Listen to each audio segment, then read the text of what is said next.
राधे राधे दोस्तों, आज हम शिव पुराण का पाठ शुरू करते हैं। शुरू करने से पहले मेरी आप सबसे विनती है कि मेरे चैनल को सब्सक्राइब, लाइक और शेयर करना ना भूलें, ताकि हम आपके लिए अच्छी अच्छी कथाएं और पुराणे ला सकें। ओम नमः शिवाय। चलो आइए शुरू करते हैं। आज हम आगे की कथा शुरू करते हैं। ओम नमः शिवाय। महेश्वर का ब्रह्मा और विष्णु को अपने निष्कल और सकल स्वरूप का परिचय देते हुए लिंग पूजा का महत्व बताना। नंदकेश्वर कहते हैं, तदंतर वे दोनों ब्रह्मा और विष्णु भगवान शिव को प्रणाम करके दोनों हाथ जोड़ उनके दाएं और बाएं भाग में चुपचाप खड़े हो गए। फिर उन्होंने वहां साक्षात प्रकट पूजनीय महादेव जी को श्रेष्ठ आसन पर स्थापित करके पवित्र पुरुष वस्तुओं द्वारा उनका पूजन किया।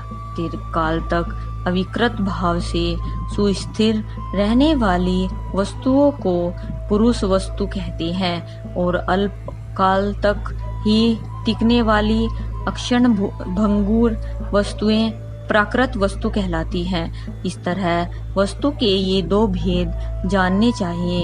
किन पुरुष वस्तुओं से उन्होंने भगवान शिव का पूजन किया, यह बताया जाता है।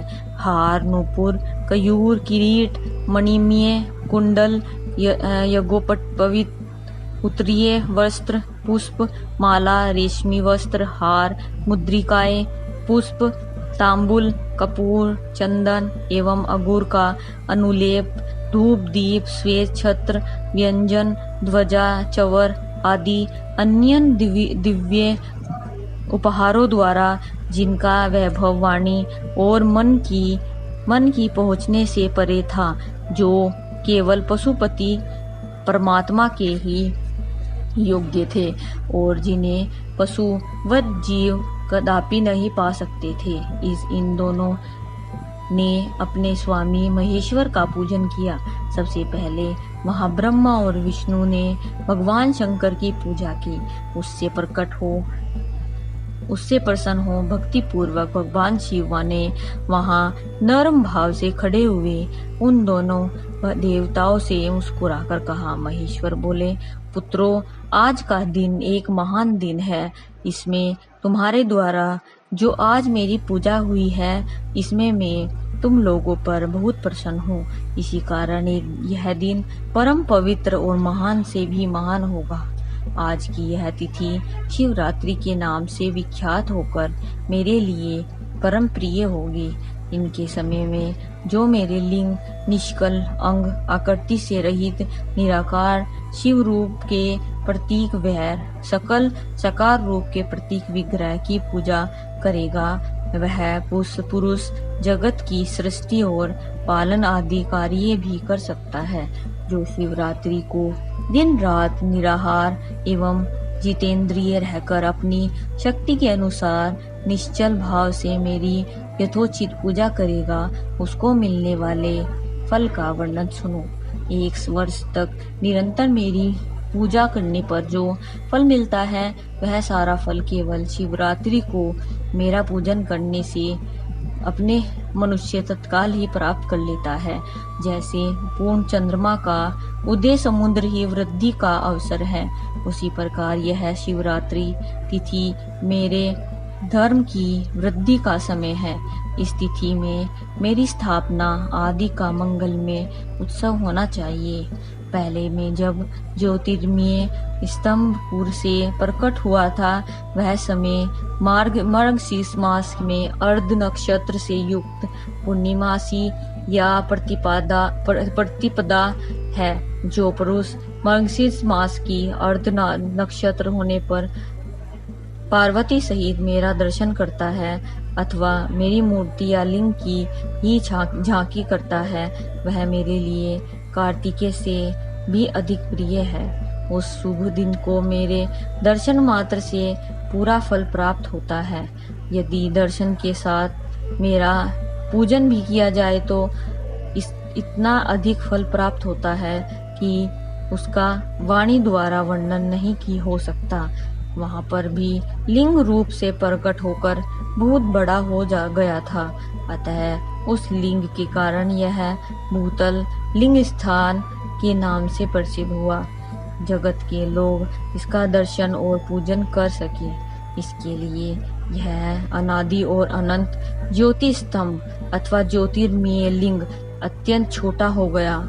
यह लिंग सब प्रकार की भोग सुलभ कराने वाला तथा भोग और मोक्ष का एकमात्र साधन है। इसका दर्शन, स्पर्श और ध्यान किया जाए तो यह प्राणियों को जन्म और मृत्यु के कष्ट से छुड़ाने वाला है।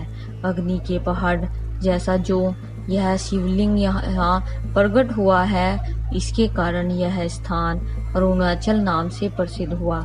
यहाँ अनेक प्रकार के बड़े बड़े तीर्थ प्रकट हुए होंगे।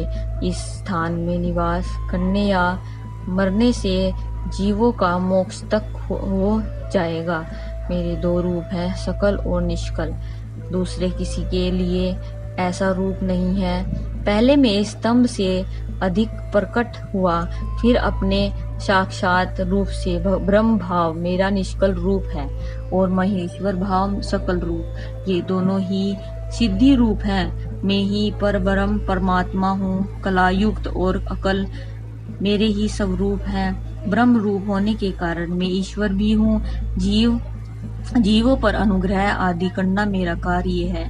ब्रह्मा और केशव में सबसे बृहत और जगत की वृद्धि करने वाला होने के कारण ब्रह्म कहलाता हूँ। सर्वत्र समरूप से स्थित और व्यापक होने से मैं ही सबका आत्मा हूँ। सर्व से लेकर अनुग्रह तक आत्मा या ईश्वर से भिन्न जो जगत संबंधी 5 कृत्य हैं, वे सदा मेरे ही हैं।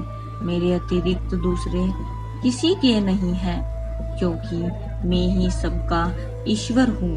पहले मेरे ब्रह्म रूपता का बोध कराने के लिए निष्कल लिंग प्रकट हुआ था। फिर अज्ञात ईश्वर तत्व का साक्षात्कार करने के लिए निमित्त में साक्षात जगत जगदीश्वर ही सकल रूप में तत्काल प्रकट हो गया। अतः मुझ में जो ईश्वर तत्व है उसे ही मेरा सकल रूप जानना चाहिए, तथा जो यह मेरा निष्कल स्तंभ है वह मेरे ब्रह्म स्वरूप का बोध करने वाला है। यह मेरा ही लिंग चिन्ह है। तुम दोनों प्रतिदिन यहाँ रहकर इसका पूजन करो।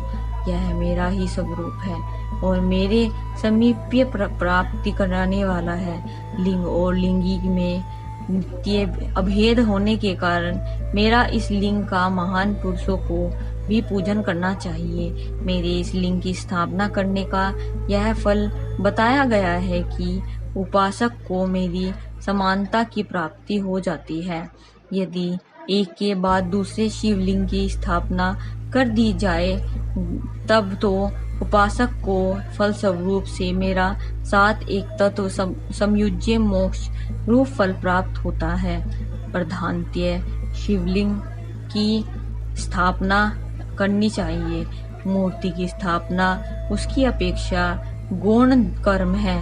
शिवलिंग के अभाव में सब ओर से सवेर मुक्ति युक्त होने पर भी वह स्थान क्षेत्र नहीं कहलाता। आगे की कथा हम कल सुनाते हैं। ओम नमः शिवाय। अगर आपको मेरी वीडियो अच्छी लगी तो बेल आइकन दबाना ना भूलें, ताकि आपको मेरे आने वाली वीडियोस का नोटिफिकेशन मिलता रहे। धन्यवाद। ओम नमः शिवाय।